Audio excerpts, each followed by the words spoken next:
আসসালামু আলাইকুম ওয়া রাহমাতুল্লাহি ওয়া বারাকাতুহু। বিসমিল্লাহির রহমানির রহিম। আজ আমি আপনাদের সাথে একটি কুচি ফ্রক শেয়ার করব, তবে সেটা টুকরো কাপড় দিয়ে। তো এখানে দুটো টুকরো কাপড় আমি নিয়ে নিয়েছি, আপনারা দেখতেই পাচ্ছিলেন। দুটো কাপড় আমি সমান করে ধরে এখন গলার লম্বা নিয়ে নিচ্ছি 3.5 ইঞ্চি পরিমাণ, আর গলার চওড়া নিয়ে নিব 2.25 ইঞ্চি পরিমাণ। আপনারা চাইলে আপনাদের প্রয়োজন অনুযায়ী বাড়িয়ে অথবা কমিয়ে নিতে পারেন। তো আমি এখানে একটা বক্স আকৃতি করে নিচ্ছি, এরপর এই বক্সের ভিতরে রাউন্ড শেপ দিয়ে দিব। আপনারা চাইলে কিন্তু এই রাউন্ড শেপের ভিতরে এই বক্সের ভিতরে যে কোনো ডিজাইন করে নিতে পারেন। তো এখন আমি পুটের মাপ নিচ্ছি, পুট নিচ্ছি আমি 3 ইঞ্চি পরিমাণ, আর আপনারা আপনাদের মেজারমেন্ট অনুযায়ী কিন্তু বাড়িয়ে কমিয়ে নিতে পারবেন। তো এখন মহড়া নিচ্ছি আমি 5 ইঞ্চি পরিমাণ। যেহেতু এটা ছোটো বাচ্চাদের জন্য তৈরি করছি, সেজন্য এইভাবে তৈরি করা হচ্ছে। বডির মাপ নিচ্ছি আমি 28-28-এর 4 ভাগের 1 ভাগ 7 ইঞ্চি পরিমাণ, আর 1 ইঞ্চি এক্সট্রা নিচ্ছি সেলাইয়ের জন্য। তো এভাবে করে দাগগুলো আমি মিলিয়ে নিয়ে এখান থেকে মহড়া শেপ দিয়ে দিচ্ছি। অবশ্যই মহড়া শেপটা প্রথম দাগের মধ্যে মিলাতে হবে, দ্বিতীয় দাগের মধ্যে না। তো এখন আমি কোমরের বডির পার্টের লম্বা নিচ্ছি 11 ইঞ্চি পরিমাণ। অবশ্যই আমার এখানে শর্ট হবে, আমি পরে জয়েন্ট করে নিব। তো এখন কোমরের মাপ নিচ্ছি আমি 26-26-এর 4 ভাগের 1 ভাগ 6.5 ইঞ্চি পরিমাণ। তো 1 ইঞ্চি পরিমাণ এক্সট্রা নিয়েছি সেলাইয়ের জন্য। তো এখন আমি এই বডির পার্টটা কাটিং করে নিব। তো কাটিং করার আগে আমি বডির পার্টটা আলাদা করে নিচ্ছি, তারপর দাগ অনুযায়ী কাটিং করে নিব। তো এখানে যেহেতু আমি 11 ইঞ্চি পরিমাণ লম্বা নিয়েছি বডির পার্ট আমার প্রয়োজন হবে 12 ইঞ্চি পরিমাণ। তো এখানে নিচের সাইডে আমি আরও কোমরের সাইডে আমি আরও 2 ইঞ্চি পরিমাণ জয়েন্ট দিয়ে দিব। এতে করে সেলাইয়ের পর 12 ইঞ্চি পরিমাণ অবশিষ্ট থাকবে। আর গলাটা আমি এখন কাটিং করব না, কেননা গলার মধ্যে আমি বক্রম বসিয়ে ডিজাইন করে নিব, রাউন্ড শেপ রাখবো না। তো এটা দেখতে পাচ্ছেন এখানে কিন্তু একটা কাপড়ের ঘাটতি রয়ে গেল, যেহেতু আমি টুকরো কাপড় দিয়ে কাটিং করেছি।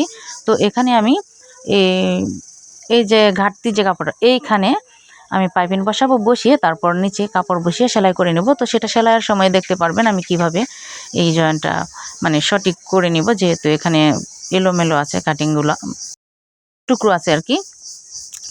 তো এখন আমি এখানে কাপড় নিয়ে নিচ্ছি নিচের যে ঘেরের কুচির কাপড়টা আর কি। তো অবশিষ্ট যে কাপড়টুকু আছে আমার, সেটা দিয়ে আমি কাটিং করব।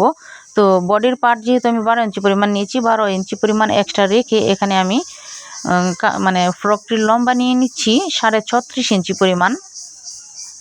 এদিক দিয়ে যেহেতু 36.5 ইঞ্চি পরিমাণ নিয়েছি, তো অপর সাইডে 36.5 ইঞ্চি পরিমাণ নিলাম, নিয়ে তারপর দাগ কেটে নিচ্ছি। এতে করে দু সাইডেই কাপড়টা কাটিং করা সমান হবে।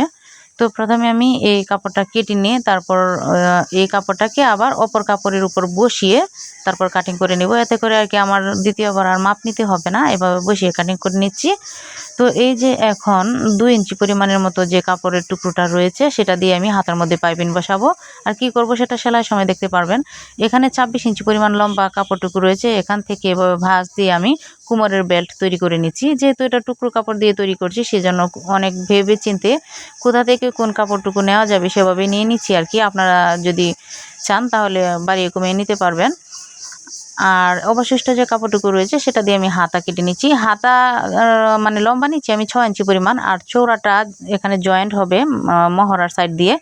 তো এই জন্য আর বললাম না কতটুকু নিচ্ছি। আর আপনারা একটা জিনিস খেয়াল রাখবেন, বডির মহড়া যতটুকু পরিমাণ নিবেন, হাতার মহড়া তার চাইতে 2 ইঞ্চি পরিমাণ, 1.5 ইঞ্চি পরিমাণ বা 3 ইঞ্চি পরিমাণ, সেটা বয়স অনুযায়ী ছোট এবং বড় এরকম অনুযায়ী বাড়িয়ে নিতে হবে।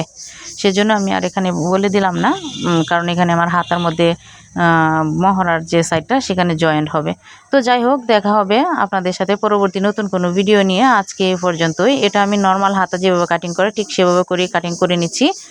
তো সবাইকে মহান আল্লাহ তাআলা অনেক বেশি ভালো রাখুক, সুস্থ রাখুক, এটাই দোয়া করি এবং আমার জন্য দোয়া চাই।